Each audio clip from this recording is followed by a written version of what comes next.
Blog Talk Radio. Good evening, everybody. Welcome to Blog Talk Radio. This is your radio host, Fred. I'm joined by my co-hosts, Sunny D, Jabril, and Clint. You guys want to say hello? Hey, guys. Hello, everybody. And we are actually going to be talking tonight about compromising in relationships. When is enough enough? Before we get into that, if any of you guys out there are listening, there were several of you who hit us up earlier and had a couple comments that you wanted us to know about it. Instead of us mentioning it on the show, call in or listen in live for the show if you would like, and just send us some comments about it. If you want to call in, our phone number is 657-383-1155. Again, the number to call in live starting at 10:15 p.m. Not right now, 10:15 p.m. Dial 657-383-1155. Tonight we are talking about compromising in relationships. When is enough enough? So we're going to start with Jabril. And Jabril, I want you to start tonight's show out with, before we go any further, we're first talking about what is your definition of compromise? All right, so compromising is basically when two people in a relationship are basically settling type of disagreement or whatever that they have with mutual agreement. It could be like basically a agree to disagree kind of thing. You give a little, you take a little. So when it comes to compromising, two people in a relationship have to come up with some type of equal or mutual decision in order to make sure that both parties are satisfied with whatever they're trying to resolve. That's what compromising comes to when I think about it. They have definitions in there basically saying it's a compromise is to settle a dispute by mutual concession. So like I said, it's a little of a give a little, take a little. You have to agree to disagree sometimes. You're not always going to see eye to eye in certain situations when it comes to a relationship. So you have to compromise these things. One person wants one thing done a certain way, the other person doesn't want it done that way. You have to come up with some type of mutual agreement that will satisfy both people's needs in order to get that end result. So basically, that's what I come from when we're talking about compromising. Okay. What we're definitely going to get into this evening is compromising, what that means for each of us. I'm going to ask each of you, Jabril, I'll start with you again. Are you that partner that does all the compromise, or are you the one who's stubborn, doesn't really want to do all that, it's like my way or the highway kind of way? Are you the one who's less inclined to the compromising? I don't see myself as the one who's really stubborn. I do like things done a certain way. I'm not that my way or the highway. Like, if it's not done my way, I'm going to be all big, bad, upset, and things like that. I like things in the order. I like things neat. I like things clean. When it comes to certain things, there are certain ways that they have to be done or should be done. But if it's not done that way, I'm not going to sit here and argue. I do get upset with little things. For example, like something simple, like, you brush your teeth, you put the cap back on the toothpaste after you get done brushing your teeth. Right. If you can't do that, then what I do is I will take the cap to the toothpaste and I will twist it on there so tight that you can't get it off. So you're just going to be petty about it. Petty? Yes, I will be petty if I have to. Okay. But there's times where certain things don't come up right. I'm gonna just let y'all know right now that my wife just walked in here and threw the toothpaste and the cap at me separately. This is one thing that we do have. We do have an issue. It's not really an issue. Like, I'm not gonna be all upset about it. Like, I'll wake up in the morning. There's sometimes I forget to put the cap back on the toothpaste. I like how you clean that up. I like it. I mean, it's not always something major. It could be something simple, something small. But you know, right. like I said, you got to agree to disagree. You have to find a way to make it happen, make it work. Right. So, I mean, like I said, I'm not going to say that I'm the one that I don't get all upset when it comes to things like that. I'm pretty much a laid back kind of guy in the relationship. Like, not a lot of things get to me, not a lot of things bother me. So when it comes to like compromising, like we'll make things happen. Okay. Sarita, what about you?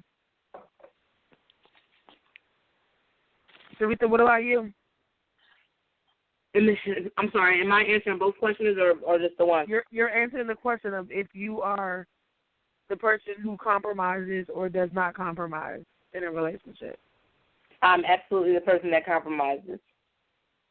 I don't think that's good, but yeah, I'm more of a compromising person. You said you don't think it's good? Not in all situations, no. In some situations, I understand that compromise is good because I'm not as I have a structure and I have a way. I hate change. I do things a certain way, but I have to understand that not everything is going to be done the way I want it to be done. But I find myself being the more compromising person in a relationship. Okay. Clint, what about you? Well, I mean, I believe I'm known for compromising. I do compromise. Some things I don't compromise on. You feel me? Depends on what it is. Like piggybacking off of what Jabril said, you know, it's like a give and take. So personally, I can't be in a relationship where the other person don't compromise with me as well. It got to be 100%. We both got to make compromises. So, you know, I believe I do compromise. Some things I don't. You know, like you said, you know, some simple things that really maybe petty to other people. Maybe it's totally serious to me, like feet. Like I don't like nobody's feet on me. Like don't put your feet on me. I don't like them near me. You feel me? I mean, I prefer you with socks on. But if you're gonna have your feet out, keep them away from me. Even if they ashy. Yeah, you know about the ashy feet. So I don't like nobody's feet near me. Yeah, I only like my daughter. Her feet on me. You know what I mean? Me and her had a couple talks about that. Like, you gotta keep your feet off me, baby. You gotta keep your feet off. Daddy don't like that. You know what I mean? So that's one thing I would never compromise on. That's just me, though. I mean that's understandable. I mean we all have our quirks about us, if you will, where it's just kind of like there's certain things I'm not going to stand for. So I'm with you on. I'm not with you on food, but I get what you're saying. I know for me personally, I'm all about compromise. I think the older we get, we learn that you have to choose your battles. Everything does not require a response. Everything doesn't have to be talked about. And I think that comes from learning from your past relationships. And learning your mate. I'm sorry? I said, and learning your mate. Yeah. Exactly. Yeah, just past experiences as a whole, each individual experience. Exactly, Clint. Yeah.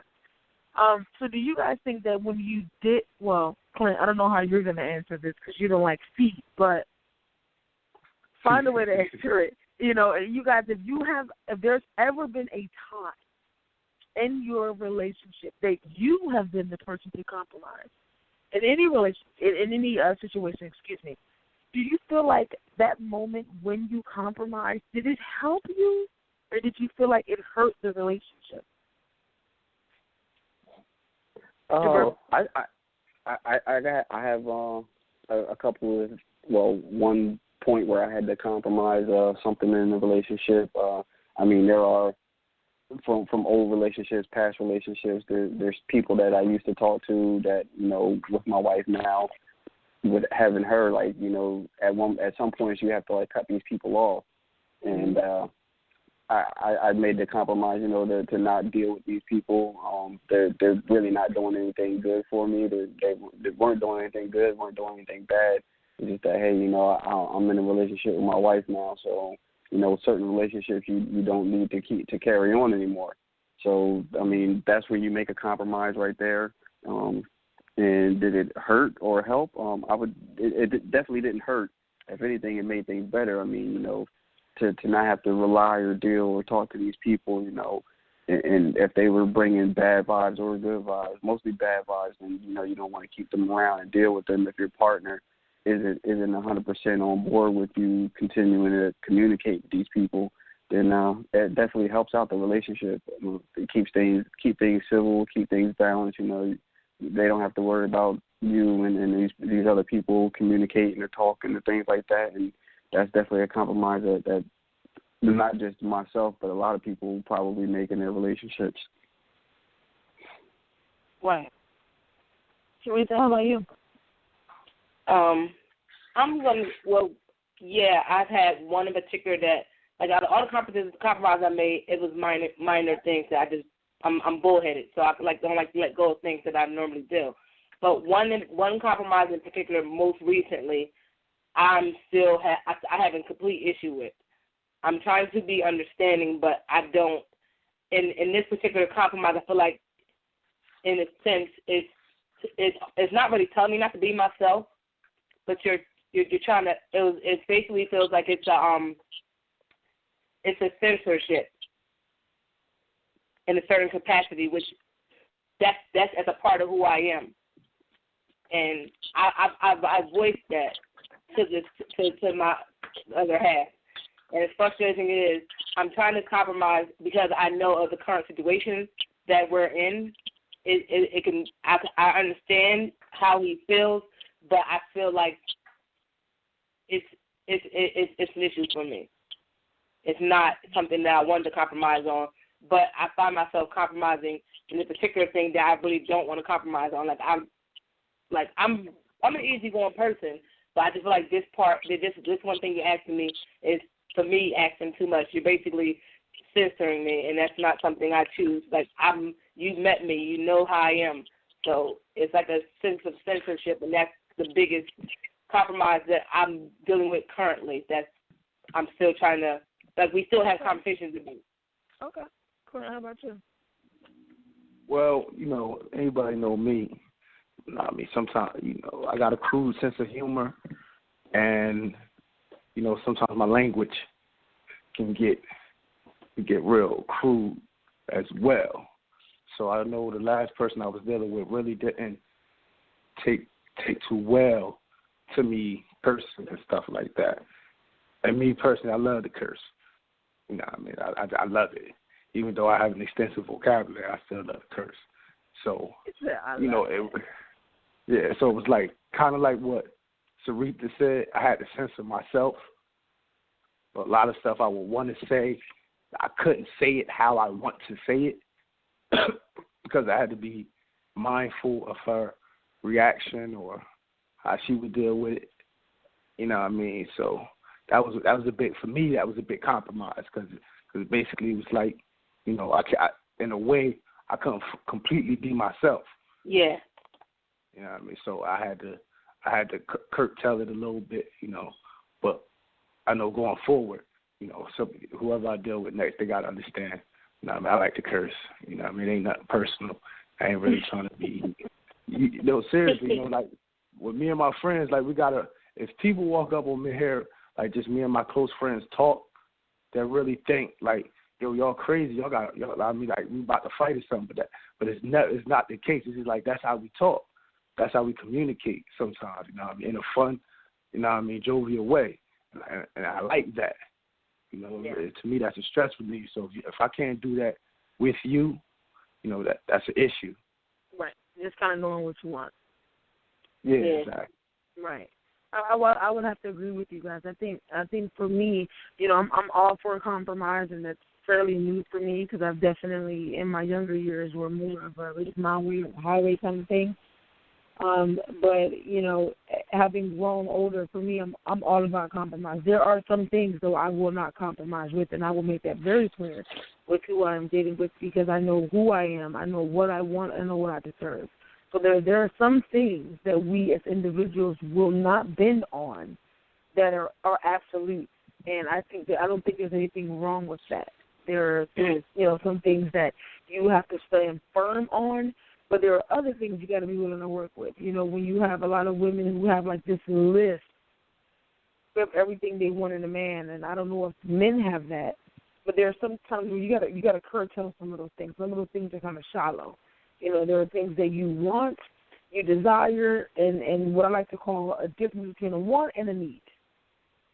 And the older you grow, you have to decide between the want and the need, and which of the wants, you know, are really needs, and what you can compromise with yourself on.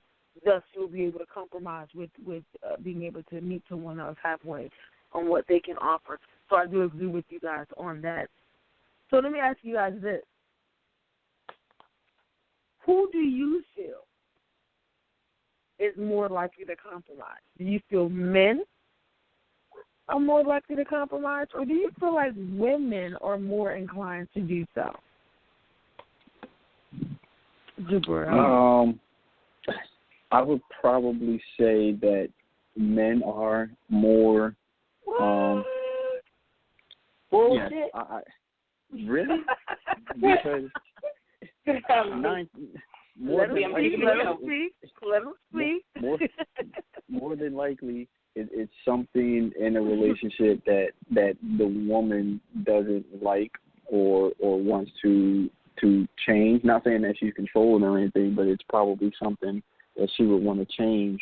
And of course, the guy is going to want to make that change. So yes, he's going to compromise more than. I mean, you laugh, but that's me speaking. That's what I think. I mean, yes, there's some controlling guys out there who try to be controlling when it comes. There's a difference between controlling and compromising, definitely.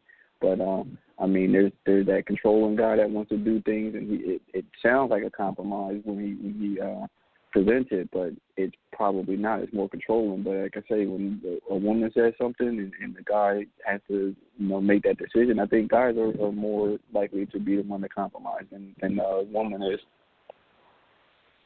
I agree. Okay, so what do you think? Thank you, Clint. Thank you. He would agree. I say women are more likely to compromise than men, and I say that because as Change spoke of the list of where you have what you want in a mate, spouse, girlfriend, or wife, or whatever. Our list, we realize that we have to have a realistic list, and we're willing to compromise. Most women, well, some, not all, but some women do understand that not every this person isn't going to be 100% perfect. And whereas I think guys have this list, and if you not one of the, like, say if you got all this at the third, but you don't got to ask, oh no, you're not gonna make it, or like this. Not every guy, I can't say every guy, but some guys are like that, and like this miscellaneous, stupid, insignificant stuff that the female doesn't have this, and they won't overlook that, and this and the third. But I do think that women do compromise more so than guys, and that's just my take on it. Right. I don't believe that at all. Nah, man, I definitely disagree with everything you just said.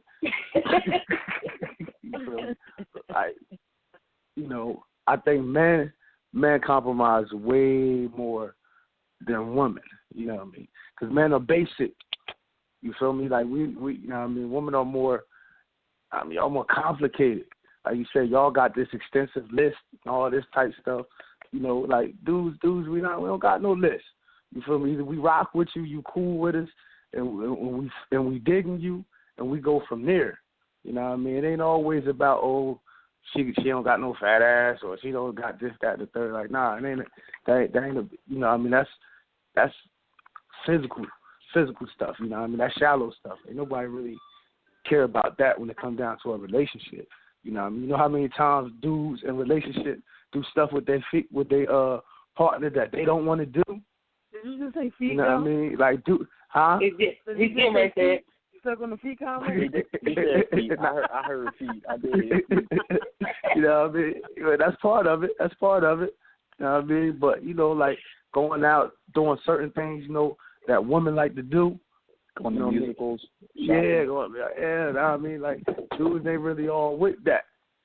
You feel me? We you know what I mean, we more active creatures, stuff like that. You know what I mean? We, you know what I mean, we're more into competitive stuff like that. So, you know, that's why we compromise too. When y'all want to watch your football game all day or play Madden all day, and we just got to sit there and not bug you because, baby, you always bug me when the game come on. Well, let me not talk right now because you're going to get mad because the game's on. But see, that goes to my point. That goes to the same thing when Love and Hip Hop come on. Oh, you can't talk to me when Love and Hip Hop come on. I don't care about Love and Hip Hop. When the Thrones come on, you talk to me, I might choke you out. No, I'm serious. I don't want Love and Hip Hop. Now, if Game of Thrones, when you come talk to me, or I'm going to chin check you, or I'm going to tell you get away from me. Like, don't talk to me until 10 o'clock. When it's over, then you can talk to me. That's like football. So Game of Thrones is serious. You know, it's a give and take. You know, guys feel like they are the more compromising partner. You know, Teresa feels like women. You know, I guess for me, I would say it depends. I do, in my experience, it has been the guy. Sometimes it has been, you know, the female for me, or i.e. me. When I was younger, it was the guy compromised because I was just like my way or the highway, and they went with that, and that was it. But the older you get, and you kind of want to just, you want to be fair, and you're learning new things, and it has to be where it has to be. I don't know about all that. You do know about that, so be quiet. You do know about that, okay? And it was definitely in my younger years where I got my way. The older I got, I began to compromise. And, you know, and I did think, you know, let's be fair. You know, you got to it's give and take. And relationships are like that. It is any relationship you get into, it is always give and take. Unless you're in a relationship and you're always giving, then it's not really a relationship. It's more like you're with them and they're not with you. Yeah. I.e., it's not a relationship. I think men are more compromising and women are more forgiving. That's cute, Clint. That's real cute. I think Clint just really tried it right now. That's his own personal experience. But that's what I said. Like we all have things that we're just not willing to compromise on. Me, I think of when I think of compromising stuff, it's minute stuff. Like in most of my relationships, I really I'm stubborn, so you know I compromise, but again I'm stubborn too, and I just and like I said, the only compromise in my longest years on earth is that one thing that recently come to my attention, and I'm just like, what? And that's the only compromise that I really have a problem with. All other stuff is like minute.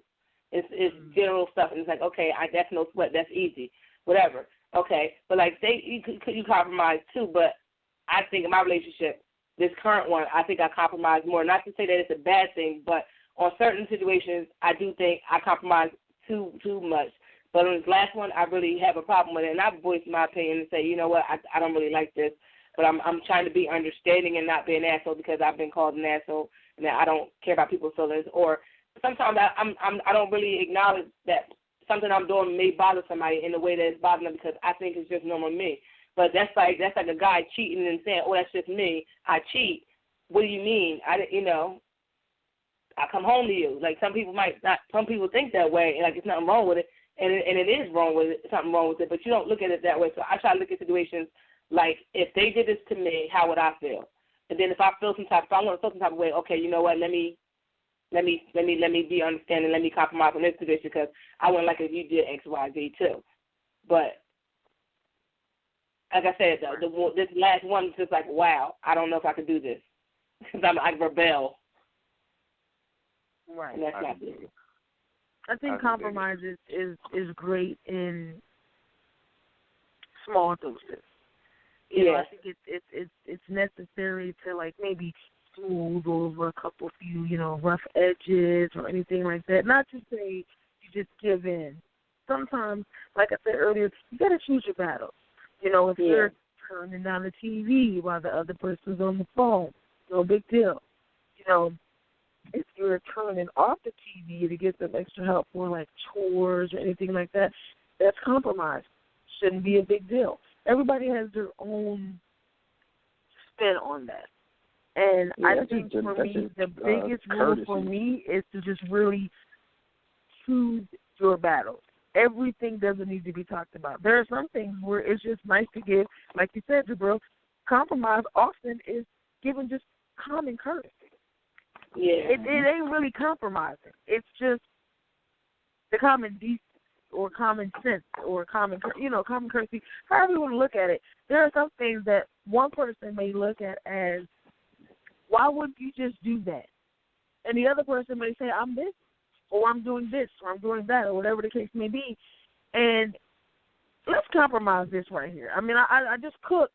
Can't help with the dishes or do the dishes. Yeah, but tonight, usually, the game is coming on. Yeah, but you ate, didn't you? And here's the situation when you're trying to figure out where, I realize the game is on, but then you still come home at the same time every day. So you still pretty much at the same time every day. And the game is going to come on when it's going to come on. So just because the game is coming on every single time the game comes on, am I to cook and clean? Now, does a woman decide at that point, clean the dishes, he got a game coming on? Or do you still say, like you said last night when the game wasn't on, did you watch the dishes last time when I cooked? Now you going to change tonight? There are often situations where you just really got to choose your battle.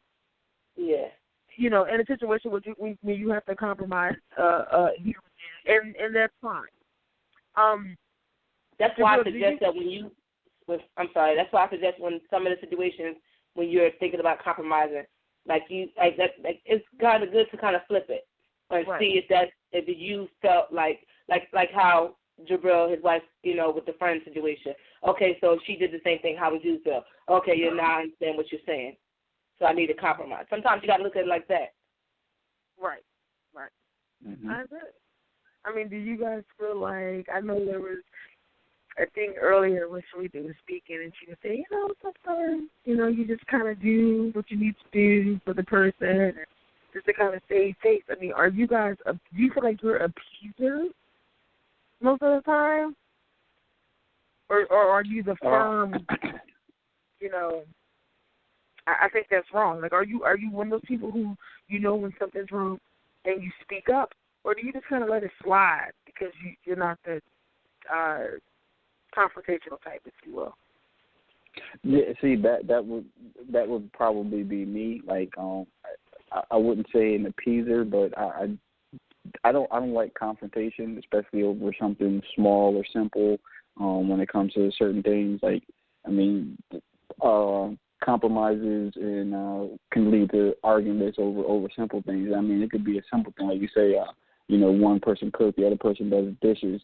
That's more. I think it's more of a courtesy or common sense type thing. And sometimes it's not just being an appeaser, it's not being a sucker, it's not any of that. It's just some people just don't like confrontation. So yeah, you might be an appeaser, but when people don't see it as that, they just don't like to have that confrontation when it comes to that solution. So. I mean, everybody's different. I mean, like I say, me personally, I don't like confrontation. I mean, yeah, we have to sit and talk about things, and that's what mostly all of it's about. Compromising and communication is what it's all about. So, not being an appeaser all the time, but like I say, you just pick your battle, like you said, Kenya. And sometimes you got to give a little and take a little, and that's what it is. I don't know how everybody else feels about that. Like I say, I mean, me being a guy, I don't like confrontation, but nobody wants to be, you're the soft one in a relationship or you're the sucker in a relationship because you're always giving in. That's how some people see it. Yeah, but I just want to throw this out there because okay, so here's my situation. You guys all know I write poetry, I write everything, whatever. So one type of poetry I write in particular is bothering my other half. He feels like I'm letting people know me through it, like, because the way I write is basically you can read it and, like, picture things happening. So that's his problem with it. It's not so much that I write it, it's that what people take from it or what people are going to think after reading it. And we had a conversation, and I was like, well, I write. Like, and he basically didn't want me to share it out there on my blog, let alone social media. And I'm like, well, I kind of compromised to the point where I just took it off of my Facebook. Like, if I shared it on Facebook, I took it down. But on my blog, I left it up because I'm like, this. I get what you're saying to a certain extent. You don't want people that I know that I see every day reading this specific type of poetry, because I write all different kinds. But reading this one specific type and thinking this, that, and the third, and I see them on a daily basis kind of put thoughts into their mind. I get it. But on my blog, it's like people I don't even know read my blog. Also people I do know. So I don't see the harm in that. But it was basically like, and then on top of that, it's a possibility it's going to be put into a book. So it was like, I have a problem with this. So I'm like, well, it doesn't make any sense, because if I write a book, people are going to buy it. What do you mean? Like, you don't want people to think this type of way about it. And if I write a book and I put it in a book, anybody can read it. They're like, well, that's different. How? Like, I'm confused. How's that different? I get it. You don't want it out on Facebook. Fine. Anywhere else I posted, that's where I posted. And I kind of got to the point where we were going back and forth, and I just, like, I didn't want to keep arguing, so I just kind of let it go. And that's where I'm at with it. Like, I don't want to, because no matter how I say it, it's going to be taken as a problem. And I think in your situation, Sharita, I think when because you are a writer, you know, if you're dating someone who knows that you write about personal things, in your case, you do have to give consideration and respect to your partner, because if you're writing about things that concerns them and they know, it's not. No, so it's just poetry. Like, it don't have to be it don't have to be about them. It's like basically what it is sexual poetry. So it's not necessarily about them. What I'm saying in that situation, usually if someone they have an issue with that, it's because you've mentioned something that may concern them, or you may say something that sounds, when people know you're together, it may sound too much like you talking about y'all. So sometimes it is a level of, we had a call in before and we were talking about insecurity in relationships. Sometimes it's an insecurity. And that's something that you can't help. If someone else just looks at what you write as a situation of, this could be, somebody might interpret it as that you can't help, and that's a problem. And how you handle that, I don't know. It's individual. It depends on the person, and only you would know how to handle your partner. There are other situations where, you know it's not about them, and it's like, listen, I write exotic poetry. I say, this, and that, and da-da-da-da, but I don't want you to feel offended by that. So when you're in a relationship, there's some consideration you have to give to that, as long as you're not including any details from you guys. But I think it's not about you two at all, and they have an issue. That's not really something you can help. It really because he was like, well, who's that part about? I'm like, it wasn't you. Right, and it becomes an individual issue. Clint, what about you? Are you the appeaser, or do you feel like you're just like, nah, I'm not doing it? I mean, as we said before, it all depends. I try to, a happy woman is a happy relationship. So you gotta, as a man, you gotta try. Yes, as a man, you gotta try. Just to keep her happy, because nobody really like arguing. I hate arguing, especially at this point in my life. Because at this point, we get into an argument. Like, I'm done. Like, I ain't really beat, especially if it's over petty stuff. I ain't beat for arguing over anything petty at this point in my life. So, I try to do the best I can in the situation. So only my former partners could answer that, to be quite honest. I can sit here and say anything I want, but they may feel different, and they got their own right to their opinion. But I know at this point, I try to appease, make her happy, whoever I'm dealing with. Hopefully she's doing the same. If she's not doing the same, then it's like, F it. You feel me? F everything. I'll definitely not beat. That's why I say men compromise more than women, because women prolong an argument more, because they always want to talk and discuss detail, go into details. Like, dudes, man, like, it's over. It ain't that deep. Let's move on. You hear me? Like, it ain't that deep. Like, you feel me? Everything can go back to really like what it was. All good. But everybody don't see it that way. Right. So. And I agree. In relationships, regardless of the level of the relationship that you have with somebody, even when it comes to family, friends, relationships, girlfriends, boyfriends, whatever the case may be, right, everybody is different.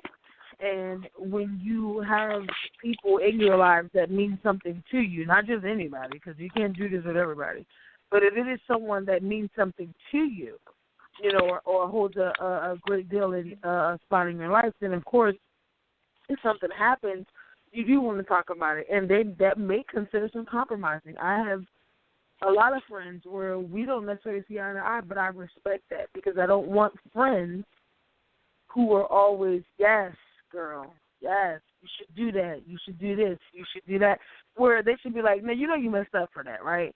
Just as I would want my partner to say, that's wrong. Or somebody I trusted that happened to be a family member to say, you did wrong for that. And sometimes even when it comes to compromise, it's not just in relationships. It can be in any relationship. It doesn't have to be an intimate relationship. It can be in any kind of relationship whatsoever where you have to compromise, even with friends, because a lot of times because we're so different, you have friends who don't want to be honest with you, and then you have the other ones who might be outspoken, and they say too much, and you're like, you're doing everything but what you're supposed to be doing. Even if they mean well, you got to kind of, that's just how he is. That's just how she is. That's just how she is. You know what I'm saying? And you got to kind of deal with it because you have to understand who it is and who it's coming from and what they're saying. And I like to look at it as paying attention to the messenger, the message and not the messenger. Because sometimes, depending on who it is, you don't even listen to what they're saying because of who they are or how you might feel about them at that moment. So you're not even trying to compromise at all, even if you're in the wrong, if that makes sense. So I can definitely understand that. And because of that, you also have good compromise and you have bad compromise. For me, when it comes to good compromise, good compromise is changing your habits. And who you are in a way that you grow more into your own self. Whereas bad compromise it's the exact opposite. The changing everything about you, who you are, what you do, probably to appease somebody else, and you become less of who you are. Yeah. Have you guys ever been in a situation where you felt like and it kind of piggybacks off of appeasing, but have you ever, on the flip side, been in a situation where you kind of felt like maybe you toned it down to appease the other person or just to make them feel good, and you later thought about like, wow, that's not even who I am. I just didn't want to argue. I just didn't want to go back and forth. Have you ever had that situation, and how did that turn out? I haven't had that situation. I mean, in any of my relationships, the current one I'm in now, my wife knows how I am. I know how she is. There's never been a point in time where I've had to change my actions or ways just to appease her. Like I say, it's me as a person. Yes, there are some things that you do have to compromise and try to agree on, but that doesn't mean that I'm going to change my lifestyle, my way of doing things or anything like that. I mean, there's been times when I've been gone, especially being in the Army, there's a whole different lifestyle, way of living when you're in the Army, but that doesn't mean that the way I do things is going to change. I brought some of those things home with me. Some of them stayed back where they were, back overseas or back at the unit or whatever. But no, there hasn't been a time in my relationship where I've had to actually change my lifestyle or my way of living just to please her or vice versa. There aren't things that she has to do to change to try to please me.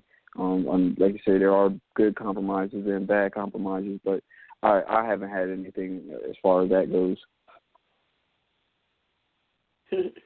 Well, I can say I have. One of my previous relationships, I completely lost myself in that relationship completely. It was to the point where I didn't know whether I was coming or going. and that ended with me having to leave that situation, like, because I didn't know who I was, and I had to once I realized I didn't know who I was, I had to leave, because I'm like, when I stop being myself, it's not gonna work. And I told myself, if I ever get to that point, then I don't need to be with whoever I'm with at that time, because I don't ever want to lose who I am. That's probably one of the reasons why I'm such a rebellious person now, because if you tell me not to do something, I'm going to do it. I have to catch myself, because I'm so like, that last relationship had me so messed up that I don't ever want to be that. I don't ever want to be in that situation ever again. And if I feel like I'm getting close to it or I'm tiptoeing near that line, whoever I'm with we have to end immediately. Okay. How about you, Clint? Well, I remember this was years ago. I used to always say, like, I didn't have any kids, so I used to always say I would never deal with a female that has kids because I don't have any. I want to. That was my mindset. I don't have kids. I want to deal with a female who doesn't have kids. So I was probably about 22, 23 at the time, and the female I was talking to, I was really digging her, but she had a child. Wait, you was how old? About 22, 23. Oh, okay, go ahead.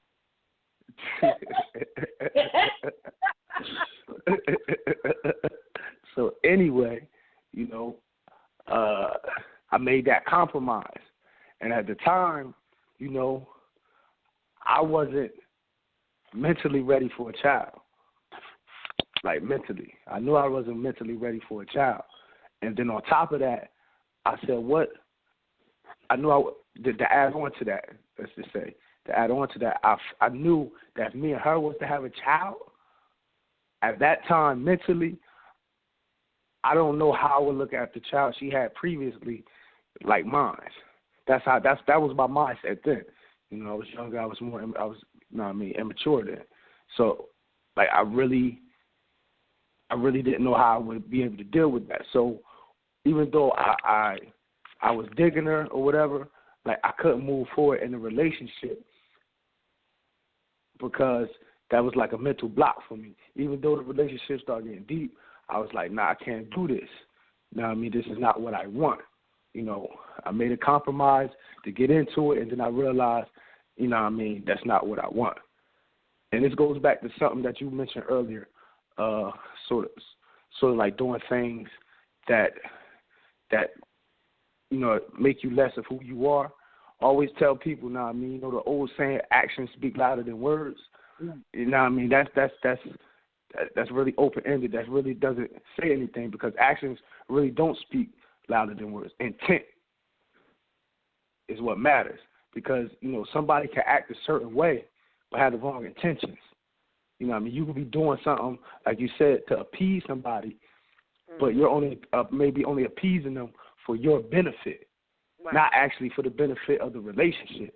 So I always tell people, you got to find out the intent of somebody's actions because, you can see a person doing good deeds and all this and that and the third, but what is their intent at the end of the day? The intent may be just to make everything look good while everything underlying is shady. Right.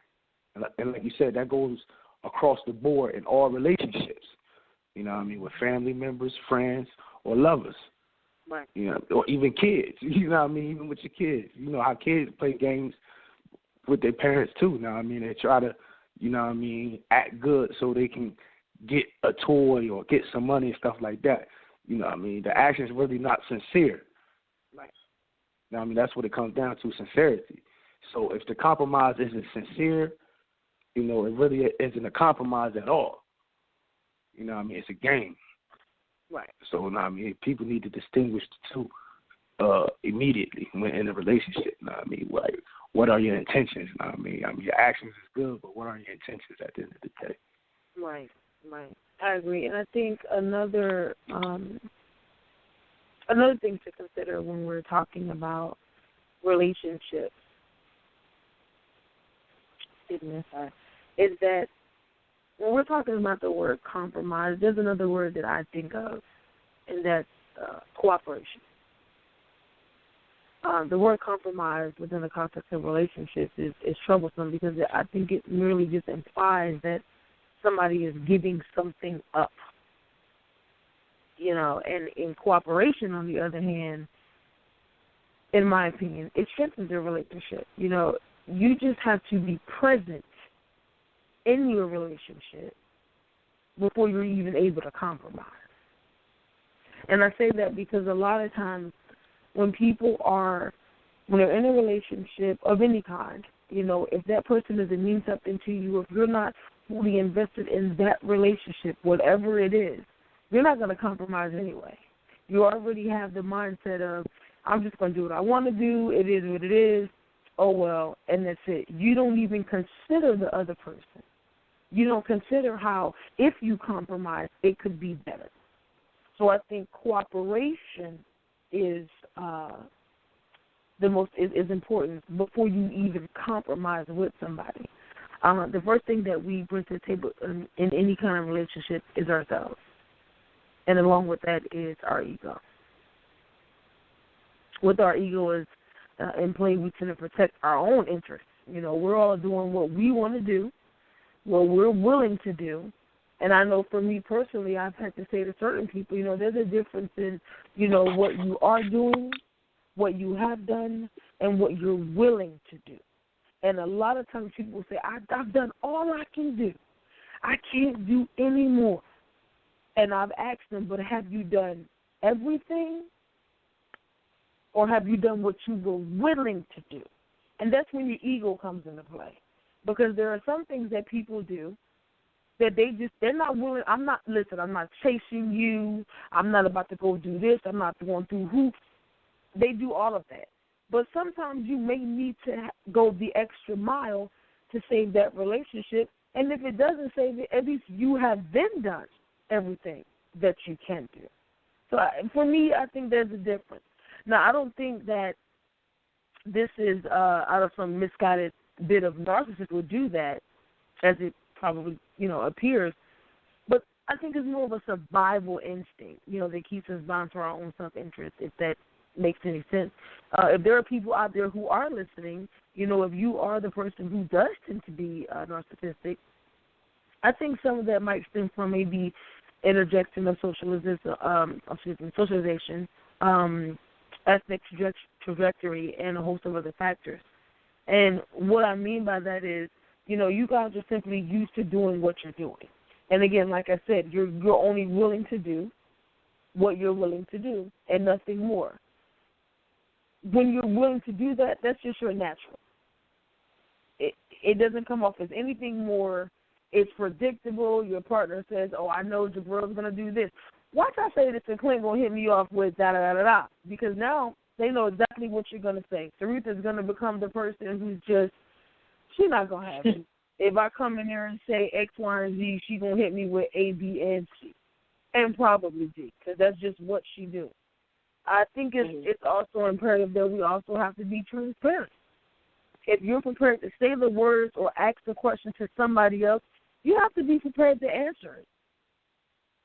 That's probably a biggie. I know it has been for me. A lot of times we're asking people things and we're trying to get to know them, but are you prepared to answer the same question? Case in point, how many people have you slept with? And you'll always hear a guy say, man, whatever numbers you say, add like 5 to that. Nobody wants to be honest. You know what I'm saying? And she could be telling the truth. But then when she say, well, how many people have you slept with? Listen, we're talking about you. No, I mean, what's up? But that is a compromise. If you're willing to ask the question, you should be willing to answer the question. Have you ever cheated? I mean, when you say cheated, do you say, exactly? No, ain't nobody doing all that. Have you ever cheated? But they can ask you the same thing. Do you have children? Yes, I have children. Do you have children? Yes, I have children. 2, 3. Those are easy compromises. But the deeper you get into questions when you're trying to get to know someone, they're trying to hold something back. And that's the compromise. And that's what I mean about being transparent. Tolerance. You have to have a tolerance for that. I dig that. I remember I was talking to this y'all brought up the list, how females have a list. Yes. And guys. Yeah, guys. So she was, her thing was, she wanted the dude to have a certain level of, financial stability, which I respect, which is cool. You know what I mean? And then her stick was, I got my own house, I got my own car, I got my own money, this, that, and the third. So, I hit her back with, that's cool. But, I don't want to live in your house. I don't want to drive in your car. And I don't want any of your money. So now once we get that out the way, what do you have to offer? Right. You feel me? And she was kind of confused by that question. Uh-huh. And I was like, what do you have to offer? Because you mentioned all that like you were saying something. Like, yeah, I got all this, that. Like, all right, I don't need nor want any of that from you. What else do you bring to the table? And she really couldn't verbalize what else she could bring to the table. Mm-hmm. So now it's like, all right, you tried to put me under the gun. Now you're under the gun. Now, things that you won't compromise for on my end, I can't compromise for certain things on your end. Mm-hmm. Yeah. So now so we can't go no further, because if that's all you can come up to me with is what you got, materialistic wise. Yeah. You feel me? That's a compromise I can't make neither. You know what I mean? 'Cause I hear people say that all the time. You know what I mean? You see it on Facebook all the time. Females be screaming, I got my own house, own car. I don't need a man for nothing. Well, and we don't want you for that neither. Yeah, but we don't want you for that neither. I don't want your car. I don't want you. You feel me? I don't want to sleep on your bed or your couch. I got my own bed. You feel me? But see, I got my own money. How many guys out here are looking for that? Let's be honest. When we think about our own communities and where we live and where we came from, there are plenty of guys out here who will go into relationships, and relationship after relationship after relationship, everybody they're with, they live with. They're driving their car. Yes. You know what I'm saying? They in the streets doing whatever they're doing. And but that goes both ways, though. No, it does. But I'm just saying, in response to at an equal capacity. Absolutely. And if she's willing to accept that, then it is what it is. But there are guys who also feel like, oh, I got this, I got this, I got that. I don't want this, I don't want this, I don't want that. While we're discussing that, I'm going to pose this question to you guys. Do you have a list? And if you do, what's on it? A list of what? Do you have a list? When you met your wife, mm-hmm. Did you, let me say did, because I don't want you to get in no trouble. Did you have a list of what you wanted and what you were looking for? She's obviously met it. What was on your list of what you were looking for in a relationship? Yes, I did. I mean, when I met her, we had great talks. We had long talks. I mean, we still do. I shouldn't say we still do. Wait a minute. But, let me cut you off 1 second, Jabril. We have a caller calling in. Hold on 1 second. Hey, how y'all doing? Who are you speaking with? Hey, this is Willie Styles. How y'all doing tonight? Hi, how are you? What's up, Willie? What's up? Hey, so I've been listening in all night, and definitely a great topic, great discussion. You guys are hitting all the points. I got, but I heard the part about what do people want? What how the not only just the intent, but I think you guys were just talking about how the what do we want from each other, right? Women want from men want from women. I just I think it depends. I think, like you ladies were just pointing out, there are some men who will want to be treated like a baby, pretty much. They want to live with the girl, they want to lay up, they want to drive her car, that kind of thing. But then there's men, I think, like Clint was just saying, we don't want, most of us don't want that. We want to either compromise, be 50-50 in the relationship, or be an equal partner. we have our own, y'all have your own, that kind of thing. So I think it's always about, and I don't know if it was Clint that said that or somebody else that mentioned earlier, it's all about the intent and what you want and what you are actually going for, what you're actually looking for.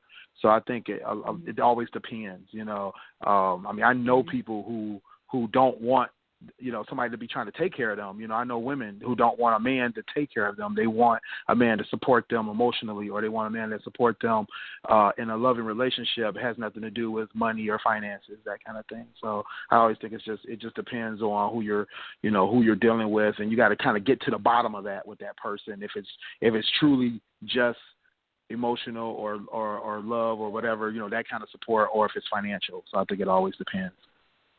Right. I absolutely agree with that. If you guys are listening to the show, thank you, Willie Sauce, for calling in. If you can stay on the line with us, we would greatly appreciate that to continue speaking with you. But we're going to go into our after show immediately after this. It'll flow right into this. We're going to continue with this conversation. Again, callers, if you guys want to call in, the number is 657-383-1155. Again, that number to call in tonight is 657-383-1155.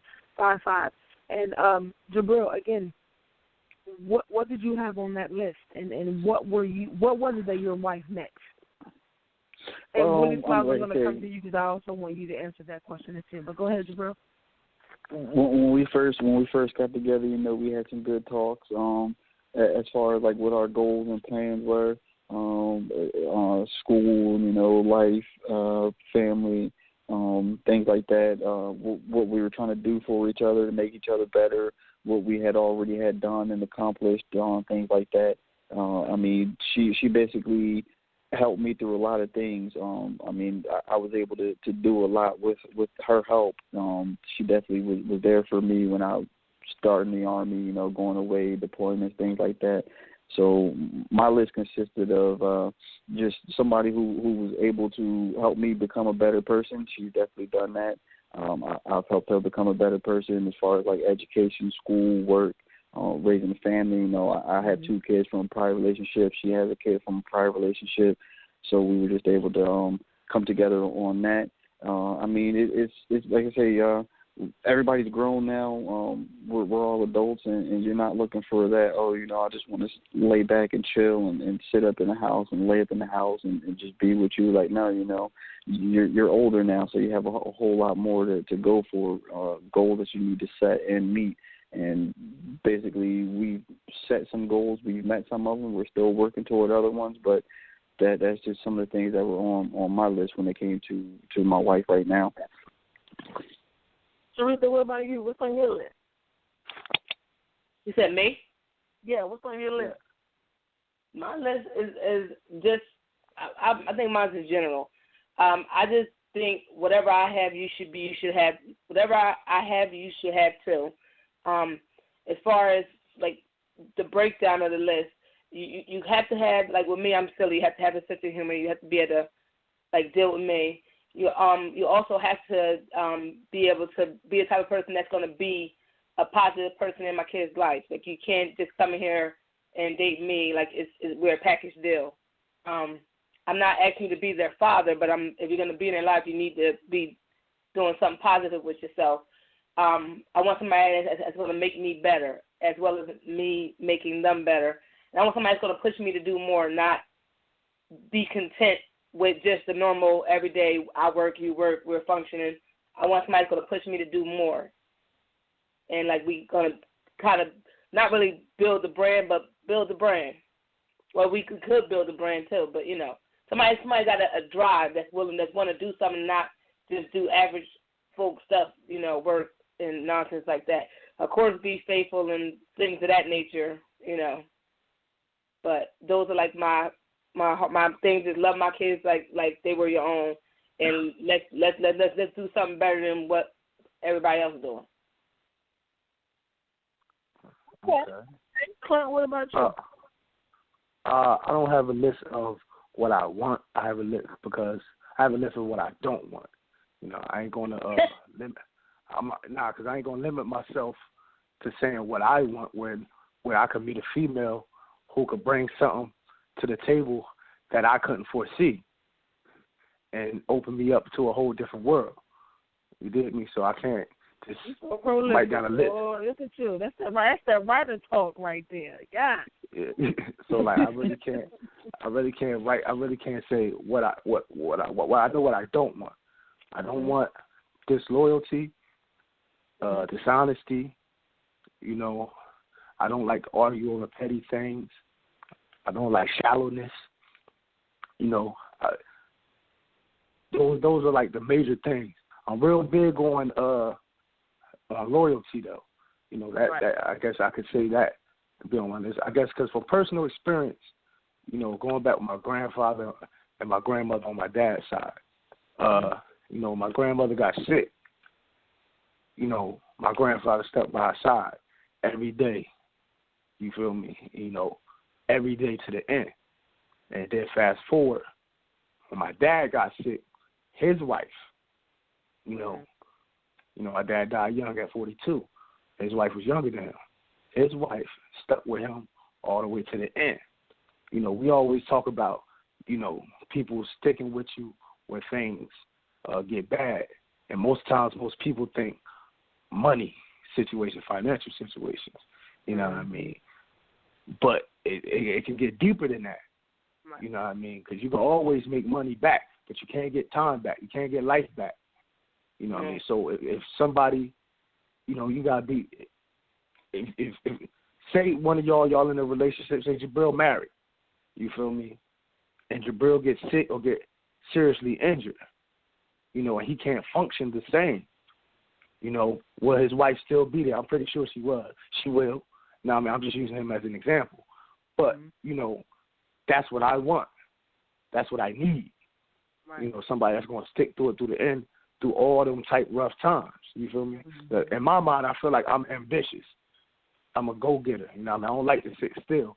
So I don't really need your motivation. I may need your support. You know what I mean? And that motivation, when you stroke my ego a little bit, but at the end of the day, with you or without you, I'm gonna go get it myself anyway. You know what I mean? But if what happens when I can't do it? You know what I mean? Will you hold me down? Will that love still be there? So you know, that's just me. Okay. Well, Styles, what about you? Did you have a list? Or did you have a list? I mean, I don't know if I had a list when I was younger. I mean, I'm about to be 40 at the end of the year, and definitely have a list now. You know, so I mean, like Clint was just saying, my biggest thing is you know, that loyalty. Pretty much everything he just said, you know, it is important. It's the most important thing when it comes to, you know, being in a long-lasting relationship and a long-going relationship, and being able to know that person is there for you. That's when you're going to be tested truly, you know, when things get rough, when things get down and out, you know, when it's to the end, right? So that's what's most important, because a lot of people will just bounce on you. They'll just, you know, be like, hey, you know, it's too tough out here. I can't deal with it. And you know, you need to be able to have somebody in your corner who's gonna be there, who's gonna stick with you through it. Also, I'm the same way. I'm an entrepreneur. I'm a businessman. I work a day job only just because I like money to come in constantly. But you know, I have my side hustles. I have my business. I have everything else going on. I need somebody to be able to understand that motivation that I have already to do everything and anything I can to not only support my family but also to make myself happy. I work hard, I play hard, I do everything hard, you know, I love hard. So, you know, that person has to be able to understand that, you know, so that's the most important things. You know, the other stuff, you know, is always nice. You know, I want a woman that's going to be able to, you know, stroke the ego, make me feel good, you know, be attracted to me inside and out. You know, it doesn't have to be all physical. It could be the mental, the emotional. You know, I definitely need somebody I can talk to. Not to say that, you know, I can't bring it down a level and deal with everybody, but, you know, it's just that, you know, sometimes you want to be able to talk to somebody and not have to, you know, dumb everything down, you know what I mean, so to speak. So, or have to figure out what they talking about, you know. I want us to be on a kind of a common ground, you know what I'm saying, intellectually and mentally. But, you know, it's just a lot of the basic stuff. I think same thing that Sonny was saying, you know, in terms of, you know, being able to have somebody that can go out there and do things with me. I like to travel. I like to get out and do things. You know, I don't like to sit around at the crib all the time. But I can do that too. You know, I'm multifaceted. So, you know, but it's important to talk to people about what you want and having. I mean, you don't have to have a list of drawn out, like, you know, written in stone. It doesn't have to be written in stone. It's got to be flexible anyway. We all grow, right? You know, when I got married, I was like 29, 28, something like that, or even before that, when I first started dating my wife, it was like, you know, I like to party, I like to work, I like to, you know, go do things all the time.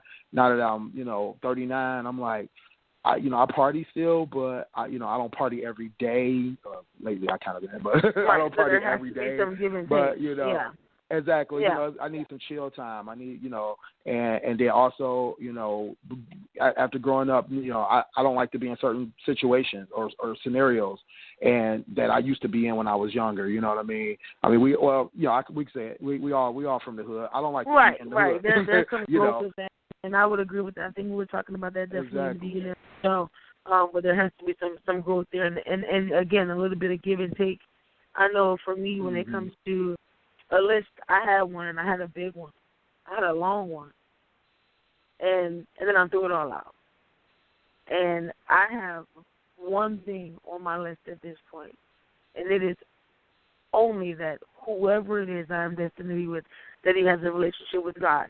There are a lot of things that I want in a man, but I believe, not that he's a Christian, not that he's a Muslim, not that he's a Buddhist, not that he's any of those things, because everybody has a God that they pray to.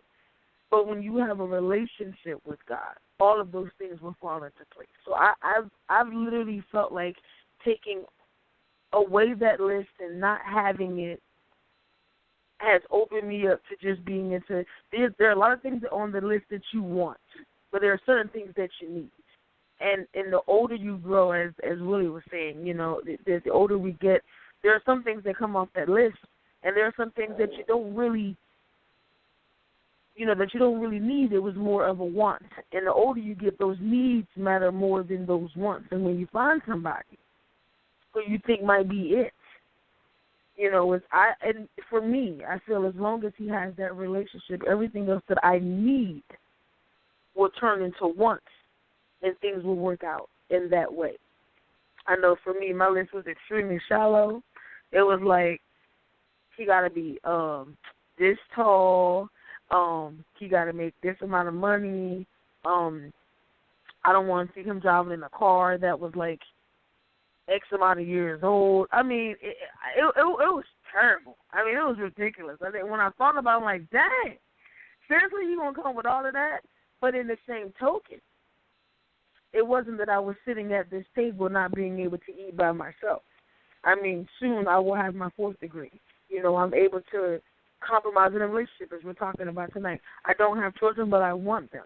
You know, when it comes to supporting my man and being there, I can do that. When it comes to building him, I can do that. I know what it takes to be supportive of your man. So there are other things that I can bring to the table, but somebody I like might not need all that. He might not be looking for that.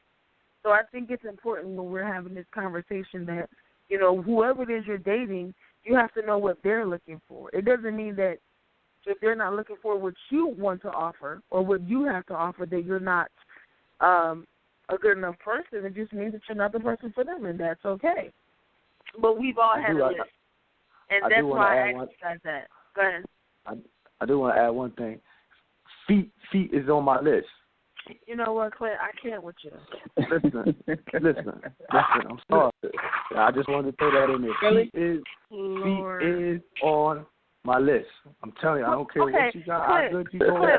How good you going with your life? What about feet is on your list? Please be specific. If your feet is jacked up, deal breaker. Yeah, if your feet is jacked up, deal breaker. So deal if breaker. your feet is jacked I don't up, care if you got a credit breaker. score of 750. You feel me? If your feet jacked up, relationship over. Can't do it. So it's only if they got bad feet. No, right? I'm just saying that's on my. I'm just saying that's definitely on my list. That's if all they I'm got saying. bad feet.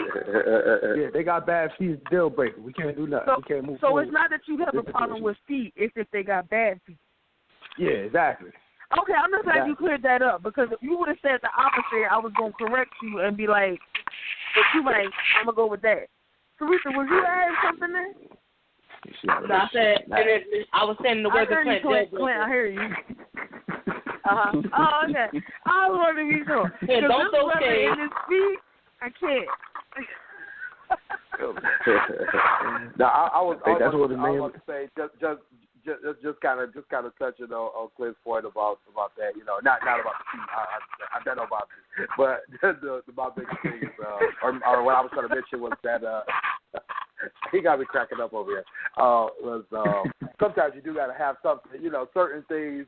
Things that just get on your nerves, you know. Sometimes you do got to kind of put that out you there, really you just know. trying to save him right now is what you're doing. Yeah, pretty much. I got to look out for my home. Oh, Willie, you know, okay. all I'm saying is sometimes you got to. Well, see, my deal breaker will be somebody that's materialistic. Wait a minute, Teresa, hold on. What was it, Willie? What were you saying, Willie? I would just say sometimes, you know, you just got to have those things that, you know, you just can't deal with. You know, some people can't deal with, you know, crazy feet. Some people can't deal with, you know, dirtiness. You know, you just smell too much. Some people just can't deal with it. You got to have your deal breakers. You know, my nose might be. You do. I can't be living with somebody who use too much perfume or not enough cologne or not enough deodorant. You know, so you know, I gotta have my deal. Oh my God, y'all are terrible. Really, Teresa? What was your deal breaker? What's your deal breaker, Teresa? My deal breaker would be somebody that's materialistic. Okay. I can't deal with that. Like, that's a complete turn off. Oh, I got this, I got that, and the third, and I this, like I got money. That's no.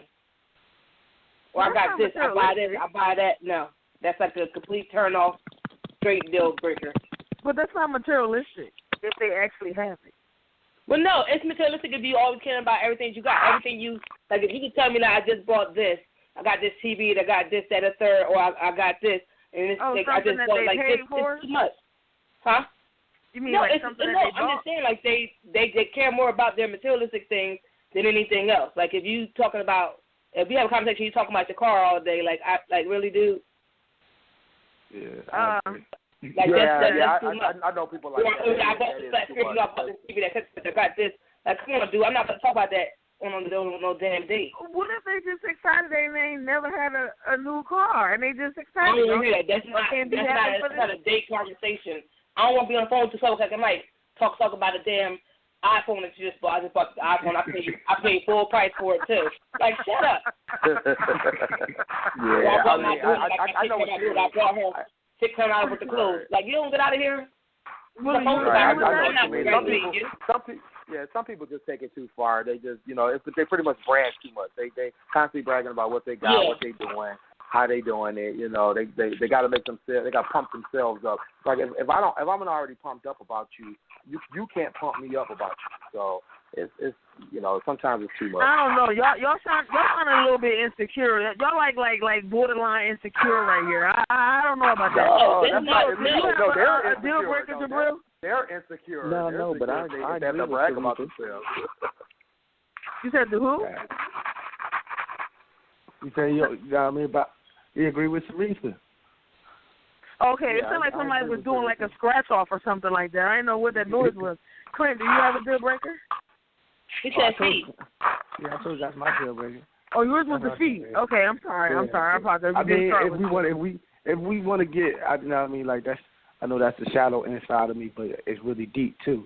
But you know, a deal breaker with me, like I said, is, you know, lying. You know, I hate when people lie about petty stuff at that, about small things. So you hate when people lie about having good feet and they really got bad feet? No, just about anything.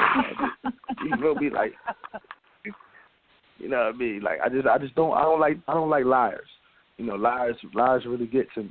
You know what I mean? Or or people, you know what I mean, who front. You don't got front for me. Yeah. You feel me? Clint don't like that girl with the bad feet that talk about her Jordans all day. Exactly. You know what I mean? But he knows Right, she got them exactly. Jordans, though, because he's seen them. He Yeah, knows you she got them. them, so let her be happy about her Jordans. I mean, she got red bottoms on.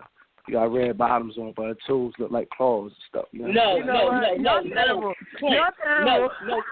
No, Clint. The worst is she got red bottoms, but it's living the project. Like it's like exactly. you on Rocky Boo Boo. Now, there Like, are get a couple together. of those. There are a couple of those. Like, come on. I got me some red bottoms. Bitch, you on welfare. You've been on welfare since back in '89. Like, what are you doing? Like, when you gonna come off of welfare? Y'all are so terrible. Y'all are so mean. I know. Like, let's be real. Men do it too. I got this Audi. I got the new Audi 2016 Audi, and they living at home with their mom. You don't go find your life. No, I agree with that. Because I remember this one guy. He was like always talking about. He liked fashion, and he was good at it. But I knew where he lived, and it bothered me so much that whenever he started talking, I would like walk away because I don't like to call people on the carpet in front of other people.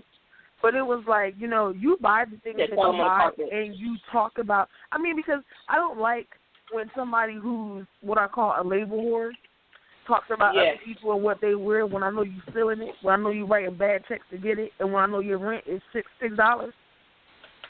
That's why you're able to buy the things that you're buying, because people who are paying real bills can't afford that. And those people also don't hang around people who can afford that, because 9 times out of 10 the things that you're buying is probably last season, but it's new to the people who can't afford it. But the people who can afford it are buying this season, and they will be looking at you like, really? Those came out last year. So it's like a lot of people who are materialistic, like Sharitha was saying, they tend to hang around people who can't afford those things because it makes them feel better about themselves. And I've seen that a lot. Now, I'm not saying everybody. Because if you can afford it, then do what you do. But I've seen so many people who are quick to be like, oh, but here I'm rocking this and I'm rocking that. And I'm like, but you live over there. Yeah. And so while you're knocking her, who's a single mom, has 2 kids, and she works so much, she's barely having enough time for her kids, but the kids are well taken care of, but she's barely having enough time for them because she has to feed and clothe them. You're clowning her because of where she works and what she does for a living, but she's feeding her children. But here you are working where you're working, and there's no way that where you work you make enough money to buy a Christian Louboutin. So I know what you're doing to get it. Let me jump in and play devil's advocate for a minute, though. See, here's my issue with all that. Now, I definitely feel what you're saying, but, like, I'm not going to knock nobody for bucking the system at the end of the day. No. You feel me? No, I mean, I can't knock nobody hustle. And I hate the fact, you know, a lot of people get mad at me. Hold on, let me finish. Because a lot of people about to get mad at me about what I'm about to say. Already know. When it comes to the, like, and this goes for single fathers, too. This goes for my situation, too. Now, I mean, people always, oh, she got 2 kids, she doing this. Well, guess what? She created that situation for herself. I don't feel sorry for her. You feel me? She don't get no sympathy. She knew what she was doing. She created that situation. She don't get no extra props for doing what she's supposed to do. You feel me? She don't get, I got to pay real bills. Well, of course. That's the choice you chose. You know what I mean? That's the path you chose. Right. So like at the end of the day, so at the end of the day, you know what I mean? Like, don't knock somebody who paying $37 for rent. Hey, if they can get it off, more power to you, bro. At the end of the day, because why are you knocking other people who are working and they can't afford that because you're paying? I'm not disagreeing with what you're saying. If you feel like, my thing is, if you're paying $37 for rent and you're doing what you're doing or whatever, what I have a problem with is how you're doing it. If I know you're writing bad checks and stealing from other people to get what you get, I got a problem with that. There's no reason for you to be talking about somebody else because you're not getting it legitimately. You steal it from somebody else, and that's how you get it. If she's a single mom doing what she's supposed to do, that doesn't mean that it's okay for you to knock her for not being able to I afford agree with Christian that. Louboutins Don't show time because on somebody. she's probably not even caring about Christian Louboutins. She's trying to buy things for her kids to eat. That's what I'm saying. I'm not saying if you got some type of legit legal hustle, I'm not saying that. Do your thing. But if I know what you're doing is stealing from other people to buy the things that you're buying, and you spend time on social media clowning somebody else because they can't afford it, you can't either. That's why you're doing what you're doing to get it. That's what I'm talking about. Exactly. I agree with you on the I agree with you on the clowning part. It has nothing to do. It has nothing to do with a person being a single parent and not being able to afford it because they created that. It has something to do with the people who say, "Oh, why don't you got what I got when I'm making, I got all this, fresh stuff and all this new stuff." And it's like, well, you don't have the job or the means to really afford that. You're stealing from other people to do it, or you're selling drugs or all that kind of stuff. You got $37 in rent, but you paying Louboutin money. You stealing from the government. So nobody exactly. A priority screwed up exactly. Because they wearing Louboutins with their kids and hand me downs. So that kind of stuff. So.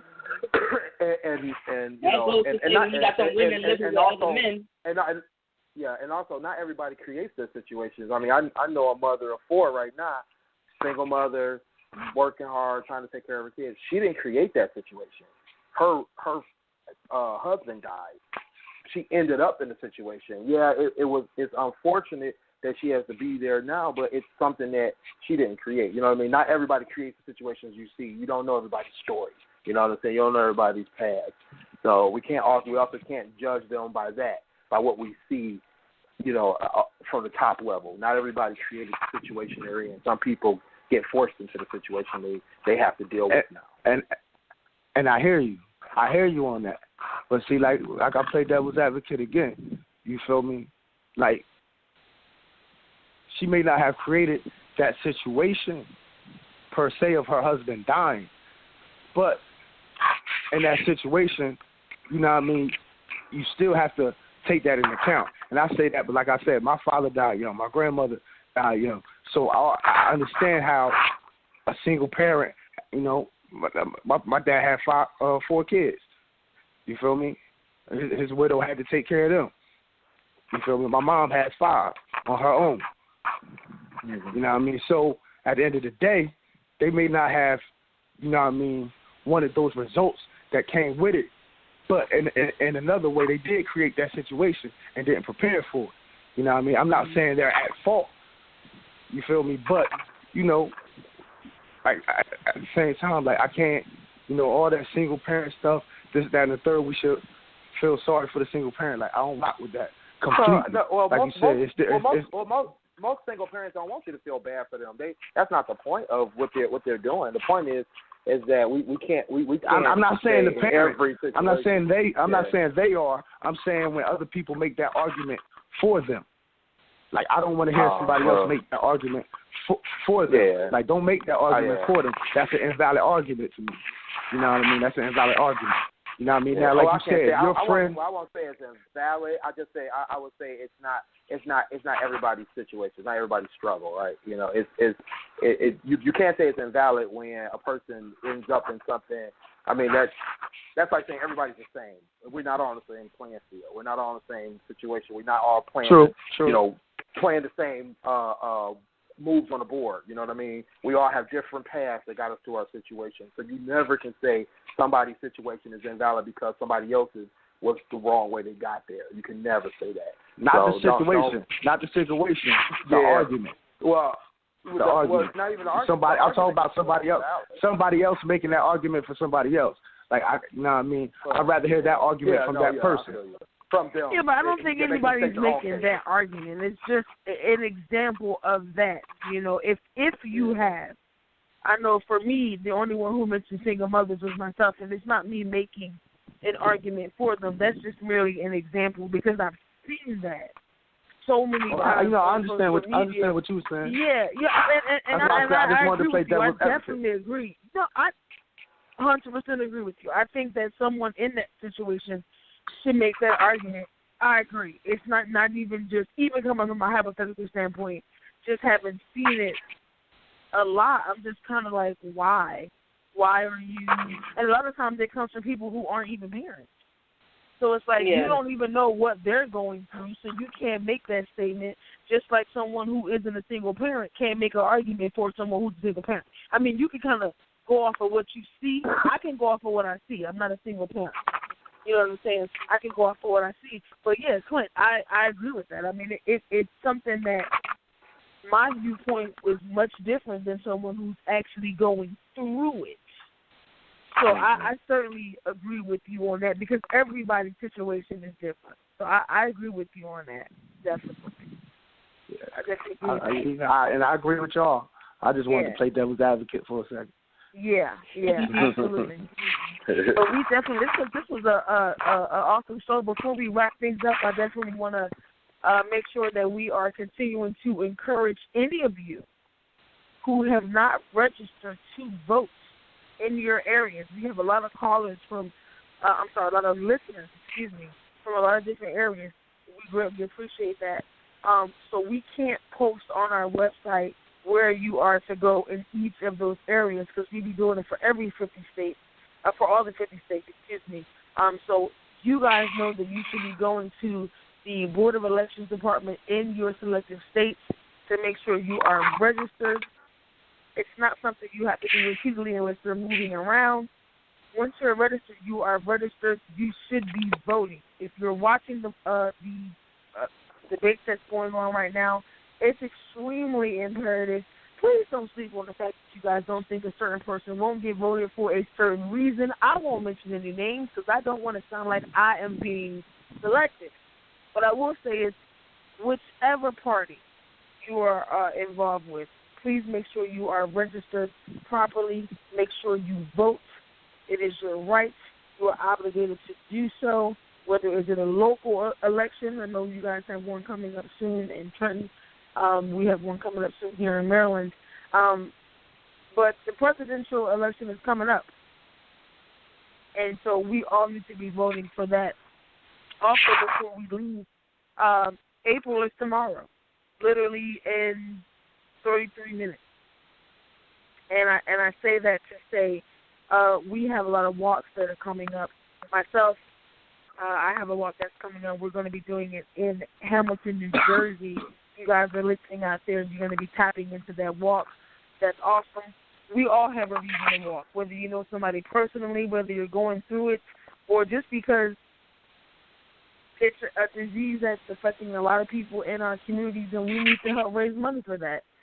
And so we're going to be doing one in Hamilton, New Jersey at Veterans Park, April 17th, I believe that it is, and it starts at 9 a.m. You have to check in.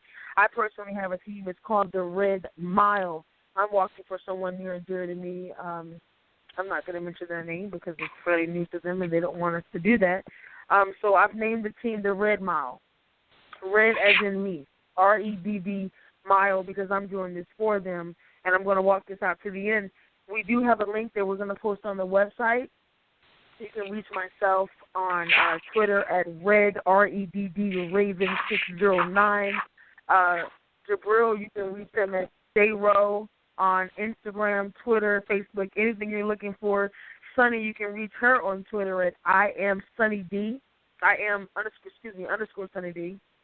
Did I say that right, Teresa? It's I am Sunny _ D. I'm sorry, I am Sunny _ D. I apologize. And you can reach Clint at E Trenton Groomie on Twitter. We're going to have all this information posted on our website Sunday. We'll have everything posted up tomorrow for the walk and also for the voting rights, and the show we posted this Sunday at 6 p.m. on Sunday. So check us out. Make sure you tune back in next week on Thursday at 10 p.m. Clint, was there something you wanted to add?